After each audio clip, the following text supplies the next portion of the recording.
How we do this, we are the truest. Got these fangs super sharp, your shit toothless. Cold-hearted, yeah we ruthless.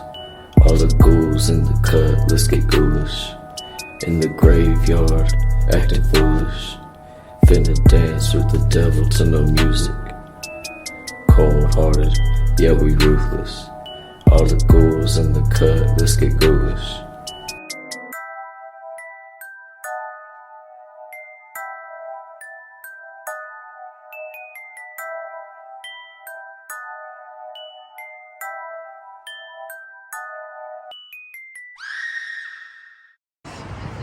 Hello. Okay, that's enough talking. Today is a new episode of the Ghoulish Show. I am Max Booth. I am an undead host. Once I was alive, then I died, then I was revived, and now I do the show. It's called the Ghoulish Show because it's really ghoulish, and I have a cave with a baby's head on it. We do the show once a month, the last Tuesday of every month at radio. Usually, the last 2 months we had to not do it because of the rain. God, Jesus Christ himself, cursed us from the sky and we weren't allowed to do it. But we have been blessed today with a chance to do a new episode of the Ghoulish Show, and I am really happy with this outcome. Thank you for showing up. Thank you for bringing your children with us. I can't wait until your kids see what the Ghoulish Show is all about. They will never going to forget it. And neither will you. Today we are sponsored by Crown Royale. You go into radio, you give them $5, you get something with Crown Royale in it. Now, they will giving us lots of money, which I love.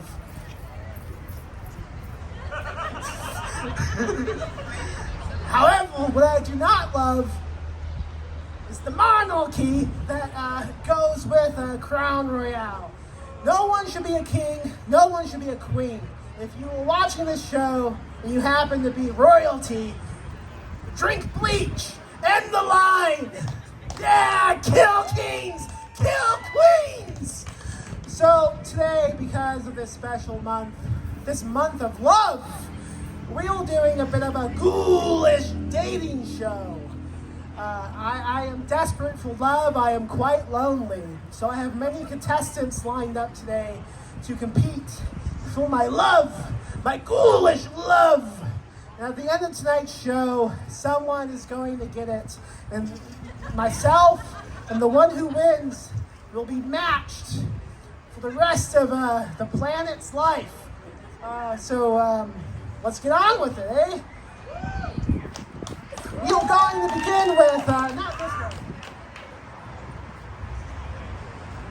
one. Please welcome to the stage, Susan Snyder. Susan, who once was a witness to a midsummer crematorium explosion which covered in the maggots of 6 bloated dead animals. Really? I've got my... True story. Is that so? Yeah, I used to work for the animal control in Maine. That was. Anywho. So you have a poem to read today. I love I poem. do. Please, Yeah. please read. Yeah. Okay, this is about dating as a horror writer, which I am. So here we go. Trying to date as a horror writer is a bit extreme. It starts off cute with a Halloween meme, but once they get your attention through treats and tricks, your DM is flooded with severed dick pics. I mean, thanks, but no thanks. Those dicks aren't even yours to yank. That tells me nothing about yours. Is it a sexual python or covered in sores? One guy met me for coffee at the Waffle House. In his pics, he looked good in his Levi Strauss. I showed up right on time in my Hellraiser tee. Here he came in a glass-breaking cacophony. Yeah, he kicked in the window right next to my booth. I thought that was hot, if I'm telling the truth. I mean, we're at the Waffle House, for Christ's sake. If you don't expect violence, you've made a mistake. No one one else seemed to notice, so he ordered some pork. Then he impaled my hand with his dirty fork. I started to think him a bit of a bore since that hand had been date forked like 3 times before. After coffee, I felt it was too much of a task. I couldn't read his emotions through his goggles and face mask. When he said a Serbian film was his favorite flick, I began to develop a painful eye tick. I mean, yeah, I still shagged him that night. At least he used his own dick, am I right? We forked and porked until the morning light, then he packed up his bondage rack and fled out of sight. I met the next guy who was a real prize. He looked like Godzilla, a little thick in the thighs. His teeth were filed into lizard fangs. I knew we'd be ending that night with some bangs. He didn't speak any words, just different volumes of screams. I was feeling that this may be the man of my dreams. Understanding each other doesn't mean a thing when this guy is clearly hung like a true lizard king. That night would have made my heart go zoom if he didn't stampede everything in my room. I spent more time sweeping up all the broken glass than getting satisfied by a nice piece of kaiju ass. Another try in this awful dating game, a horror movie director was his claim to fame. He wouldn't quit while ahead. He just went on and on. That's the last time I date M. Night Shyamalan. One DM I got was obviously fake. I knew pretty fast I wouldn't partake. He thought women spent their days staring at their own boobs with glee. Come to think of it, that sounds like a real dude to me. Months went by getting asked to show them my tits or eating too many fried pickles, so I got the shits. I finally snapped since they never took the hint. Left my house that night with some steel and some flint. I made arrangements for all of them to come get it on. I'd give them a true sight to feed their eyes upon. Bring all your gear and your handcuffs and toys. I'll give you sexual theater that will please all the boys. And they all showed up and right on time. Locked in a room in a barn covered in oily grime. I used my flint and my steel and they all stood amazed. Gas mask, lizard scales, and bad movie making all went up in a blaze. So needless to say, I'm off the market from hell and might end up twiddling my thumbs in a holding cell. No more dick pics and no more online bait and switches. But if I'm being honest, I miss all those pervy sons of bitches.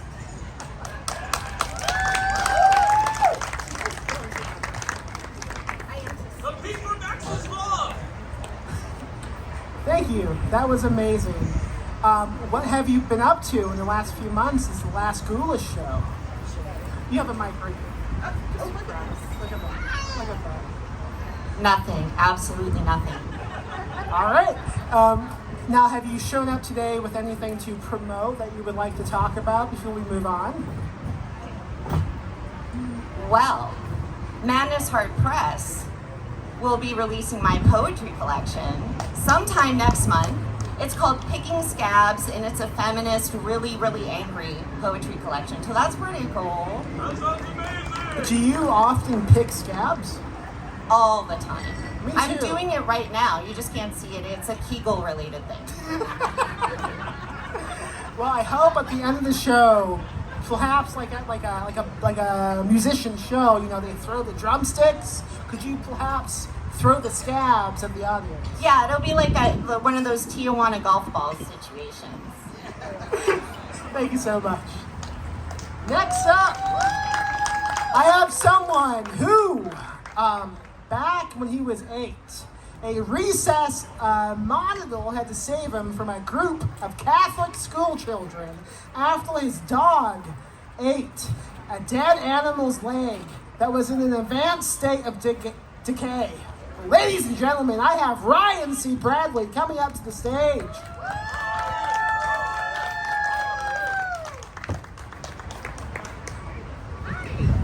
Yeah, he's going to grab an instrument, I am told, because he came prepared to do music. So I hope anyone who showed up today to watch this, they enjoy music. If you don't like music, you might be freaked out when this happens.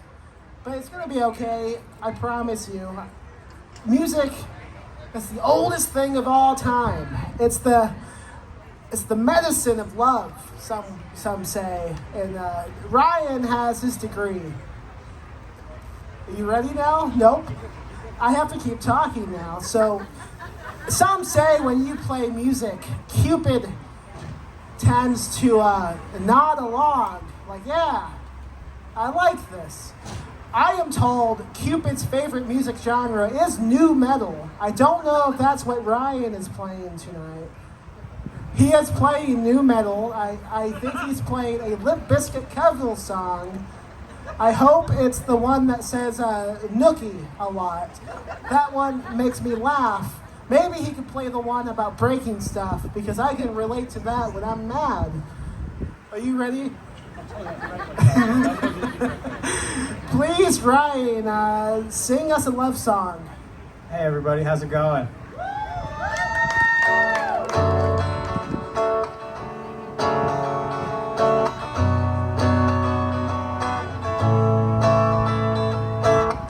I'm not gonna take you on a hot air balloon with the altitude so high you probably swoon. I'm not gonna take you out on a boat you can't swim in, you barely float. This is what I'm gonna do for you. Your friends and family can be there too. Take you on an escalator, moving stairs on an escalator. See who cares, it's me, escalator. Hey, hey, hey, turn.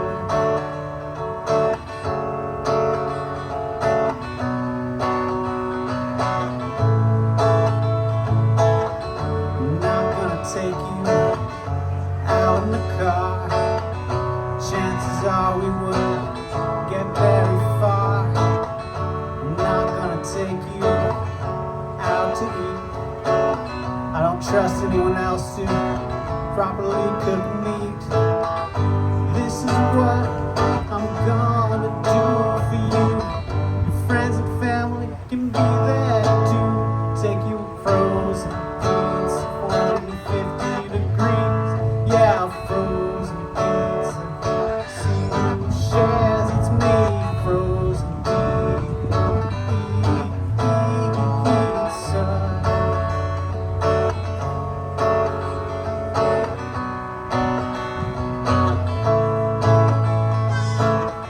I'm not gonna take you out of the house. You wanna go, you have to leave without your spouse. I'm not gonna lie and pretend I'm doing okay. Maybe in a couple weeks this'll all go away. This is what I'm gonna do for you. Your friends and family can be there too. Going back to therapy. Can we afford the co-pays? No therapy. See who shares these feelings there. Therapy.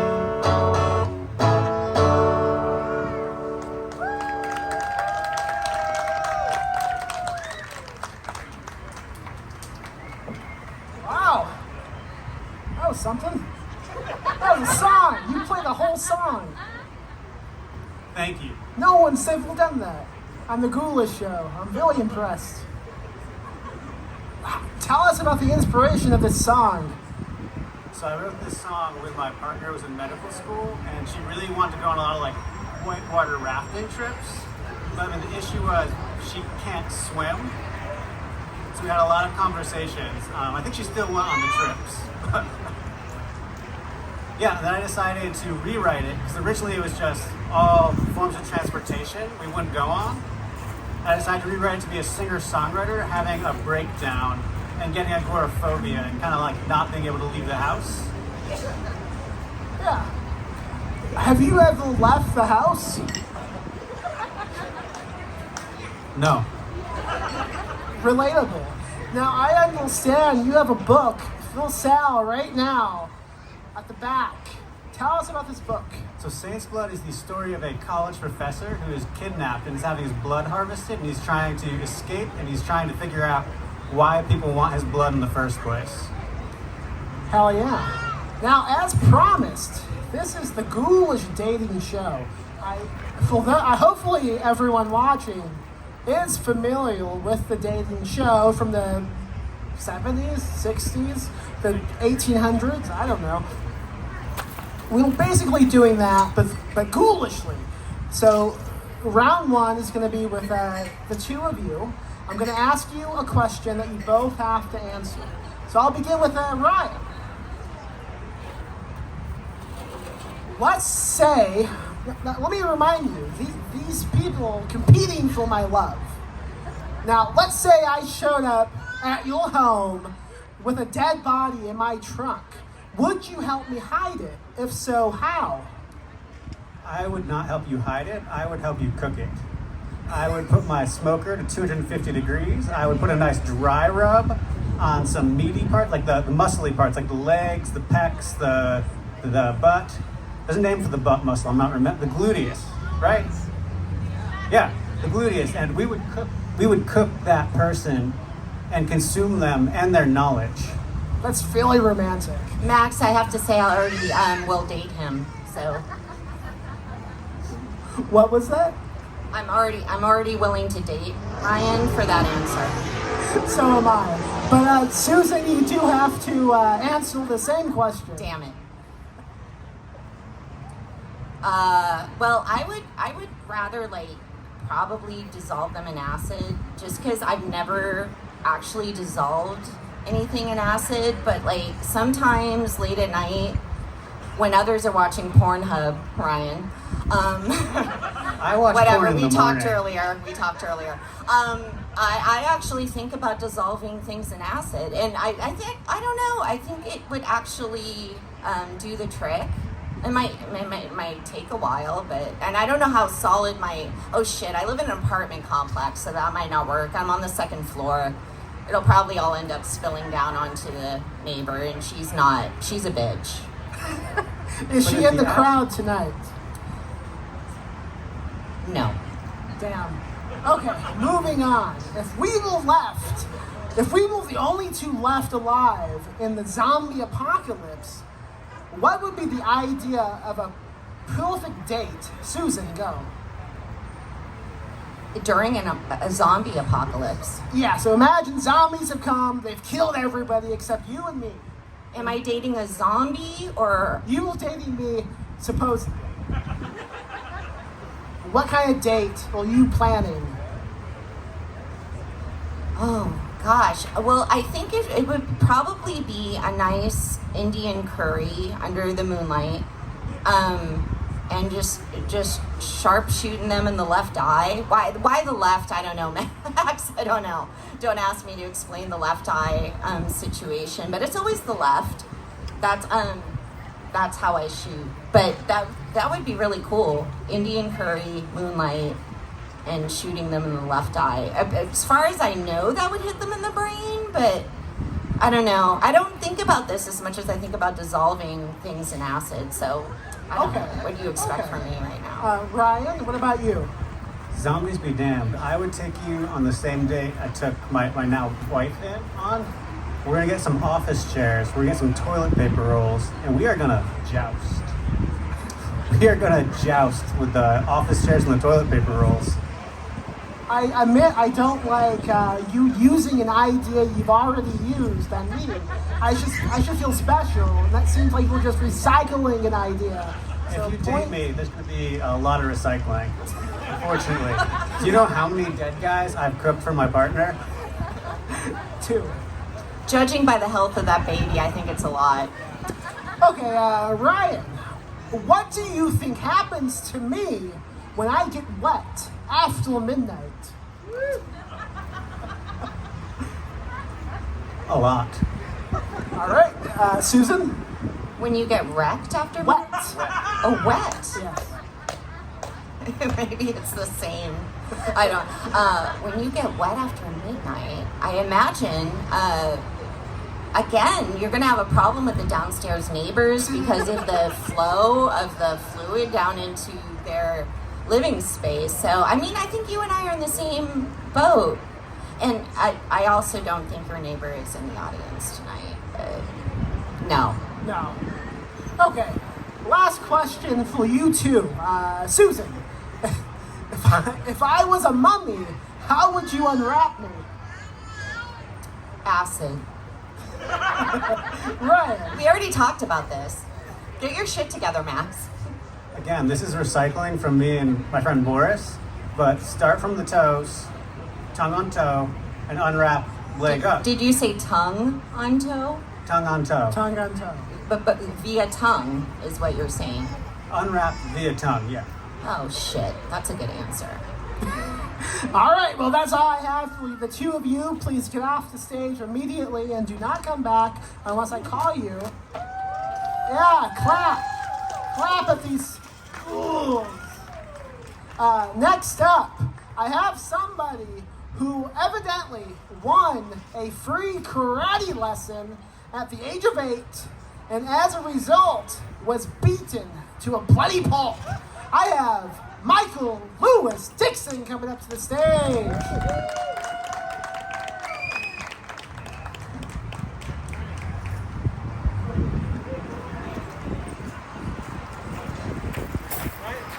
What's wrong?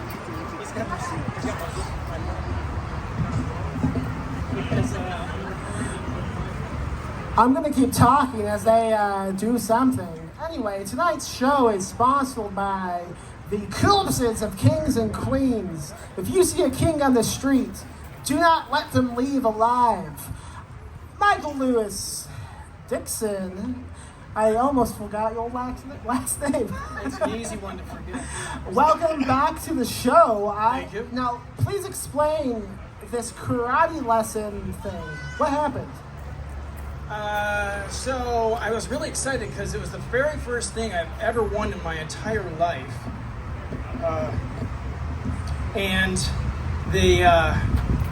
So I was all excited. Plus, karate is really cool, you know, in the movies. I love kung fu theater. And I get to the class. It was like a week or so later with my dad, and they come on up and we'll show you some moves. And they proceeded to beat me down. And I ended up with a broken ego. That's pretty cool. It never healed correctly either. That's okay though. I understand you have a romantic poem to read Yes. to the audience. Now, who is this dedicated to? You. Okay, good. Go, please proceed. We shiver, but not from the cold. Tiny vacuoles bulge in the corrugated expanse of our turgid flesh. This is love, and it is so much more.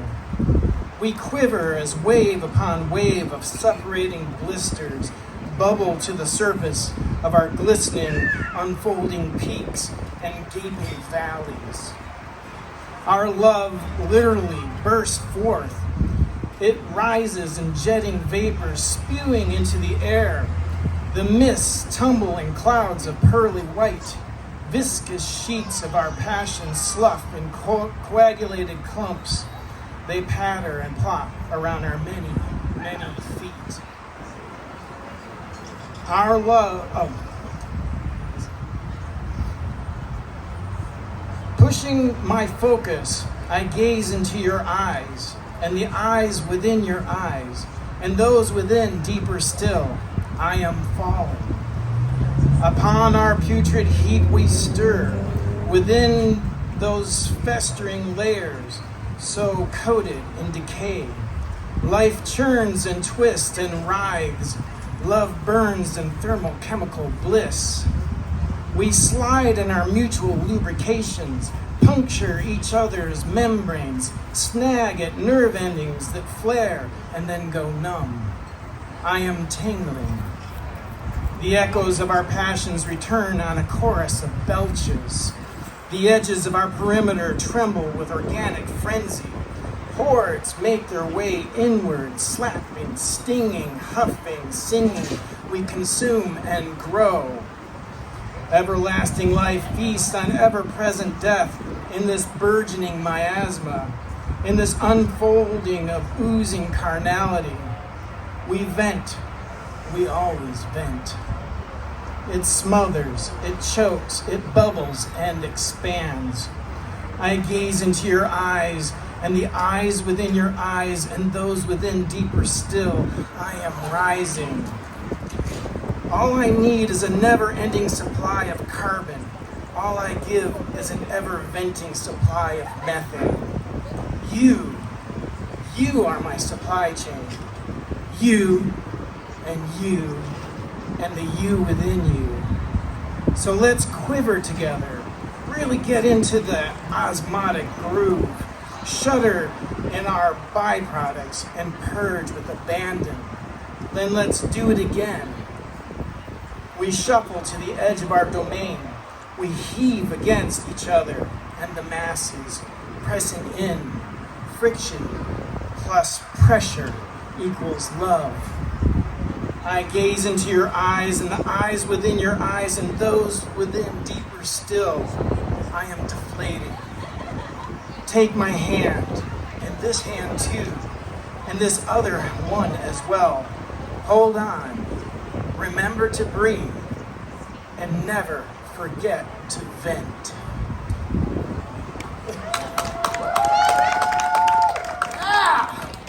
That's a great advice. Never forget to vent, especially if you happen to be a vent. The only purpose you have as a vent is to vent. That's a good job. I think so. Yeah. Now, what inspired that The poem? thing is, though, you have to ask, are there any openings? Get off the stage. You have a book out. You have it for sale at the book table. Tell us about the book. So it's a book called Sick, and it's basically kind of like a David Cronenberg meets The Last of Us. It's a fungal outbreak up in Barrow, Alaska that turns people into raging sexual monsters that try to spread the spore. It's pretty sick, guys. If you like sick books, go buy Sick. We will all be at the table selling books after this show is done. Now, next up, I have someone who has a habit of practicing DIY medical procedures on herself, including taking a staph infection out of a tattoo. I have Felix Morgan come to the stage.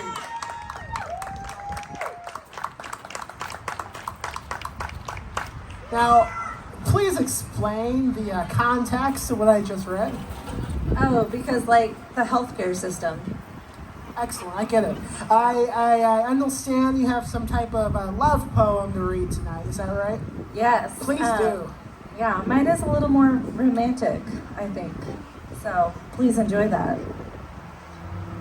As a woman, there's a large variety of fluids I can expel during a romantic encounter. Greek philosophers were convinced that women's cycles proved that female flesh was moist, porous, spongy, and cold, and therefore, they were always plotting ways to fill themselves with men's warmth and strength. I've counted at least 9 kinds of fluids that I've poured out during my long and storied time as an enthusiastic sexual being, or a wanton fluid thief, depending on your worldview. I've learned that breast milk is sweet and delicious. And I've learned that most men would prefer that I accidentally shit on them in a moment of ecstasy than cry. I've been with no towel people who throw caution and thoughts of future laundry to the wind. I've been with 3 towel people who arrange them neatly on the bed and center me on them carefully before they resume ravishing me. I've been with let me carry you to the shower so you don't drip on anything, please, people. Sometimes it seems like everyone wants a pussy to be wet from approximately 5 minutes before you touch it to about 5 minutes after you're done touching it. The things that I've spilled over the bodies of my lovers have elicited reactions that range from carnal hunger to amusement to awkwardness to celebration and indifference. But none of them were really ever deal breakers. The only thing that gushes from me that hasn't yet found a welcoming reception is my feelings. The way they pour out of me when I'm tired or drunk on cum or tequila. I was asked to write a poem about what I desire, and it's just this: someone who lowers their ear to my mouth as often as they stick their fingers in my ass and drinks me in.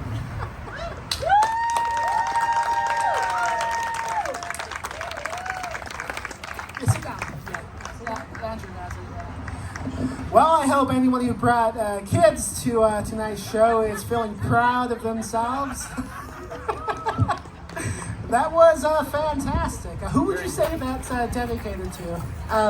All of my lovers. Excellent. Hopefully there's some in the audience tonight. I was going to ask that. Please clap. Okay. Now, I know you have nothing for sale at the table, but do you have anything you would like to promote to the audience? No, I'm a corporate sellout these days, and this is just for my pleasure. That's okay. Clap. Clap harder. I don't think you will clap enough enough. Say yes, ma'am. So I do have some ghoulish dating game show questions to ask the two of you. Now, let's begin. Felix, how do you know when you've been possessed by a demon? Oh, there's a smell. How would you describe the smell? Sulfurous but sexy. Okay, I get that. Michael? Blackouts. I can't remember anything. Do you maybe have an alcohol issue? No, that's just kind of like how you bring the demon in, but has nothing to do with the blackouts. Okay, now Michael, let's say I died again, and you wanted to summon me with a seance. How would you do it? Some kind of goat sacrifice, lots of candles, scented candles. What scent? Vanilla. Dude. I don't see anything. I'm blacking out. Oh, okay. So, vanilla scented candles, maybe a little mister with, some essential oils. I'd have to do a little research. Okay, Felix. I think I'd just be like, hey, Max. Yo. and like maybe a Yankee Candle. A Yankee Candle. Not as expensive, too. If I exploded into 1,000 slugs, just as you were going to kiss me goodnight, what would you do, Felix? I think I can cover like a lot of slugs with my body, so I just like throw myself onto the floor and start writhing around really attractively. Okay, Michael. Salt. I don't like that. It's just, that would be my knee-jerk reaction, sorry. Okay, Michael, moving on. Now, everybody knows the ingredients of Love Potion number 9. But what would you say the ingredients would be for a potion that would convince my psychotic mailman to stop lacing my mail with anthrax? Johnny Walker, Red Label might help. Okay, Felix? Female ejaculate. How would I go about finding Probably that? better. I mean, do you have trouble finding that mess? I don't have much money. I think it's free. Okay. Like if I went to like a field, I could find something. Sure. The ejaculate farm. Just go to a field, raise 2 fingers. I'll tell you the rest later. This might tie into my next question. Now, if Felix, if we were alone together on a graveyard, what would we do? Step 1, I'd get you drunk. Step 2, I'd sacrifice you to a demon. I love it. Michael, Well, because it's so romantic, I'd say the first thing we would do is take our shoes off and socks and then dance in the moonlight. aw. Yeah. Okay, get off the stage. That's it. You can both leave.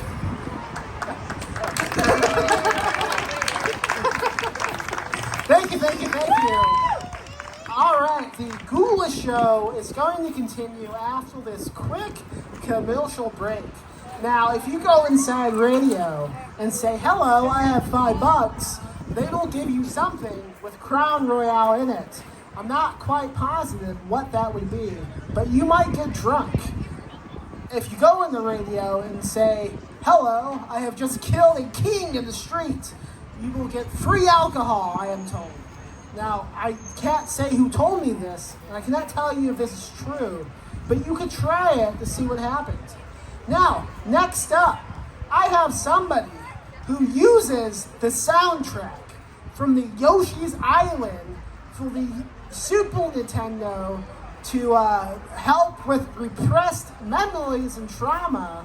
I have John Baltisberger coming up to the stage. That's me. Hello. Now, explain what any of that means. I will not. Yoshi as in the green man? The green dragon that lays eggs and tosses them and has a jaunty soundtrack that covers the sound of my sobbing. John, if I gave you 3 eggs, what would you do with them? I would fit them inside you. Thank you. I understand you have some type of love poem to read. Is that right? Well, I have something. By golly, read it to this audience. This is called a Desert Fling, and I'm sorry. If it had taken place in the desert, it would have been a secret show, concealed by sandstorms and blamed on tectonic plates. But within the Golden State cities, they met, rendezvoused, collided with a mindless rage like passionate mates. At least, we thought they were fighting. One came from the ocean, dripping kelp and salt water, radioactive roar that burst eardrums from mansions to slums. The shadow cast by the creature plunged the city into a dark, the same size and shape as its panic. This organic volcanic monstrosity, honestly bringing atrocity all on its own, but it had grown a bone to share, and it needed a pair to dance this waltz and create the beast within numerous backs. It resembled nothing less than a tentacled marine iguana, bright purple with so many tendrils and proboscis, seeking a warm entry that it was reminiscent of Kafka and Hieronymus Bosch, teaming up to create hentai. That roar that poisoned miles of sea and land and brought cancer for generations was just a sweet booty call to another creature that had waited for some ass since time immemorial. I love it. You're so good. I love it. Since time immemorial, underneath the plains and dunes and grass it rose. Rather, he rose, judging from the phallus that rose with him. These two leviathans rising from the deep places to tear each other apart in a way that only two blue-balled gods of backed-up spunk could run amok. This second beast moved like a mountain, an entire range ready to be plundered, its every craggy nook moist with anticipation, prepared for the spelunking deep dive from its marine friend. We prepare for the worst, but we're not cognizant of their thirst. Temptation precluded sensation, then quickly penetration. Who knew giant monsters were such freaks? To get skewered by each other in cataclysmic orgasmic 69, mankind previously unaware that giant lizards even liked oral sex. If not for the wrecks left by the thrusting titans, we would have studied the specs, learned so much about how the habits of monsters, but each deep-throated, scaled cock shook the landscape and caused unforeseen damage to buildings built to withstand a Richter scale of force. Car alarms and the EWS sirens did nothing to dissuade the scale on male, not remotely legal DILF activity, acting like a sort of screaming berry white backdrop to the moving mountains that came from the ground gags, choking on the dozen cum-spewing tendrils lodged down its throat, releasing its own mighty sea to the sky. A snowfall of skeet covering the golden city from the windows to the walls. The radioactive jism landing in thick, glowing strands in the street, crushing cars and lives and businesses in front of witnesses, now witnessing monstrous spermatozoa rising from its ejaculate delivery system to seek its own entry into anything that moved. We were so consumed by fleeing from being consumed by what little sentient cum was not consumed by the titans, we all but lost track of the Leviathan lovers sinking below the ocean covers to penetrate one another deeper and under greater pressure than before. San Francisco is lost now. A sweet irony that the city finally went quiet. It looked like a winter wonderland and smelled like the sock drawer of some teenage god never getting laid.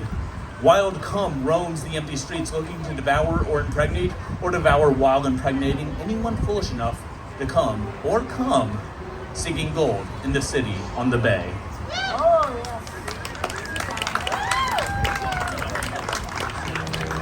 Wow, that was a poem.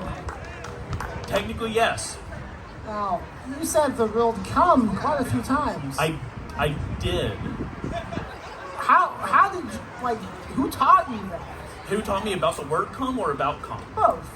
So, I was once a 13-year-old boy. Children, listen up.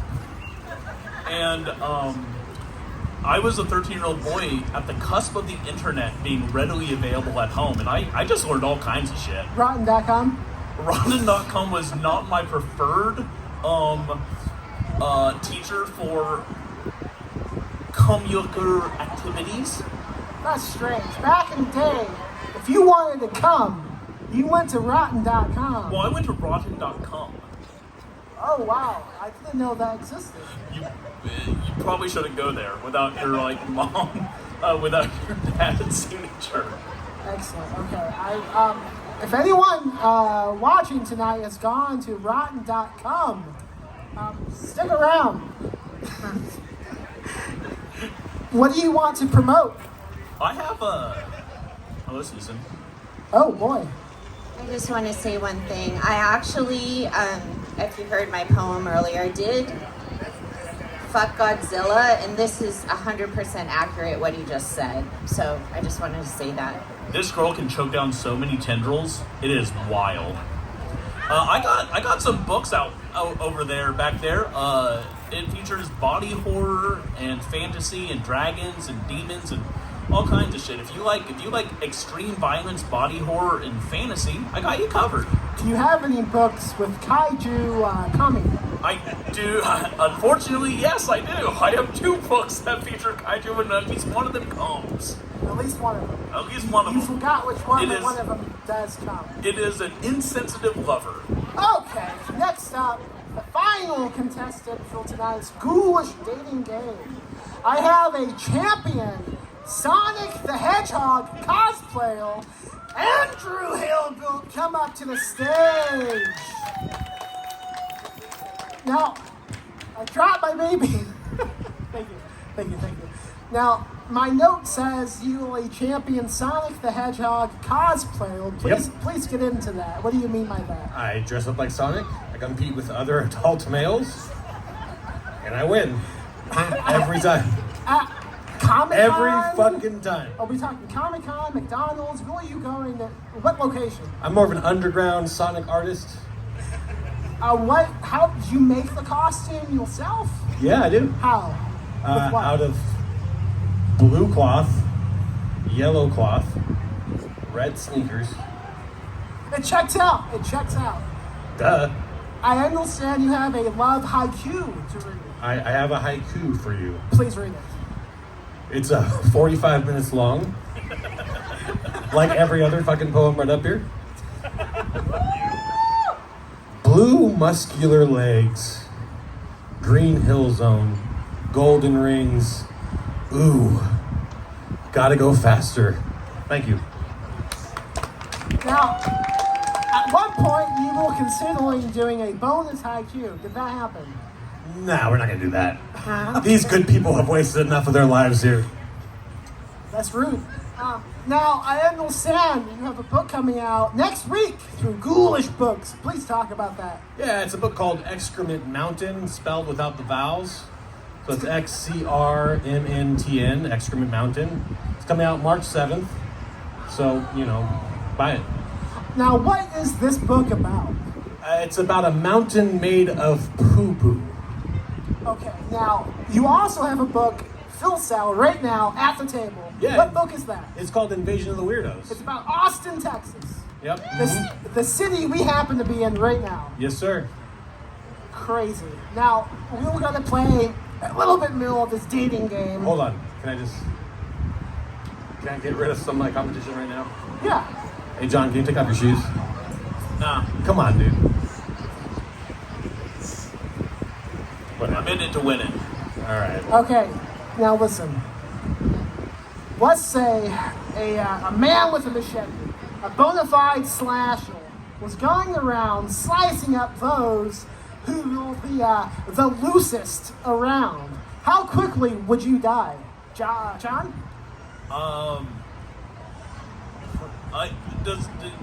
Okay, I have a question. Does it, when you say loose, is it like successfully loose or just like in your heart? Oh, come on, dude. You know what I mean. I last quite a while. Sorry. I'm very lonely. Literally immortal. I've never had sex. I've never. That is true. I've never seen you have sex. No, I've never done it. I haven't thought about that. Don't even know the mechanics. So I have not seen you have sex once. It's something with a toe, right? Now, Andrew, if I was Dracula and you were my Renfield, how would you make sure I was always satisfied? I'd probably just suck your dick all day long. John, how can you compete with sucking my dick? I would slit Andrew's throat while he was sucking your dick. That is what I like. John, if I gave you $10, how would you spend it at Taco Bell? I would leave the Taco Bell and go to ghoulish.com and buy a book. So after you That is such pandering. That is. spent like $3, what would you do with the remaining $7? I would get double-decker tacos. Excellent. Excellent. Yeah, this is easy. I do this all the time. Two beefy, cheesy enchiladas.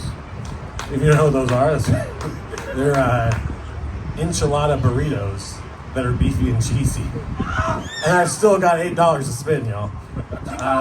I would also get they got those Fritos. They got Fritos and cheese and beef in a taco. Okay. I get 2 of those. I still got $6. Now, don't forget about tax. Yeah, I know, $5 something.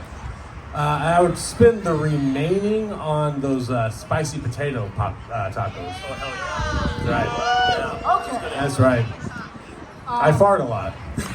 We know. But it's so worth it. It's so good. Now, final question. Andrew, what does ghoulish mean to you? It means my heart, my soul. My reason to live. It's changed my life. I was on the verge of ending it all before this show.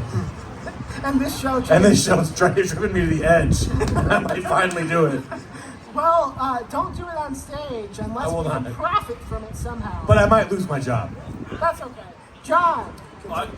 I feel it's an opportunity for friends to come once a month and see how fast we can get banned and get Andrew fired. And it's just a glorious time. Yeah. All right. So, okay, both of you get off the stage. Andrew, you no longer will have a job. Go tell your wife and children.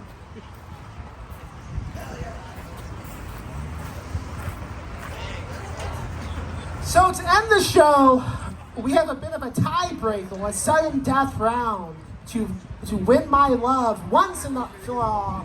I'm choosing 2 contestants from tonight at random.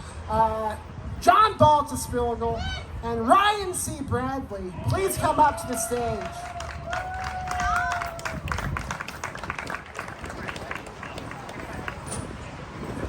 Now, be honest, Max is in because we have the combo of poetry and dancing. Yes, both will be required for this sudden dance. Do I have to dance more? It's John can win. Now, I'm going to let the audience choose who wins this round. One question only. No kids allowed on stage. I don't want to be arrested. twisted, please. Now, everybody knows the song, The Monster Mash. It's not the actual Monster Mash. It's a song about someone witnessing the Monster Mash. What I would like to know is how do you think the actual Monster Mash went? Utilizing singing and dancing, I want you to stand up on stage and perform what you think the actual Monster Mash might be. John, please feel free to go first. Can you beatbox? Can you pretend to? Whoa!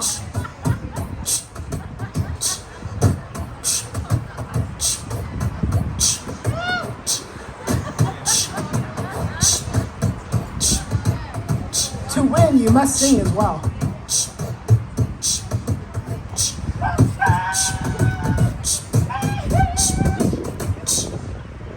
Okay.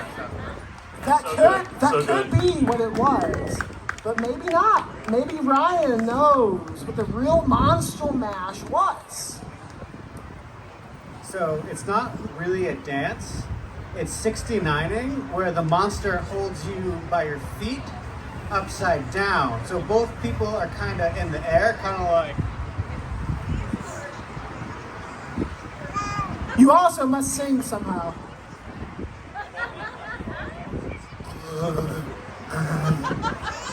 Is that the opening to that Coon song? Are you ready? That's how that song goes. Can you do the song Twist from Coon? Can anybody? Twist. That is the only rule from the song Twist. Shake it up, baby, now. Shake it up, baby. Now twist for a chord. Twist for a chord. I regret tonight immensely. I don't like the way it went, but we were left with the choices we have made. I have no choice but to the team. Who do you want to win? Shout the name of who you want to win. Ryan or John?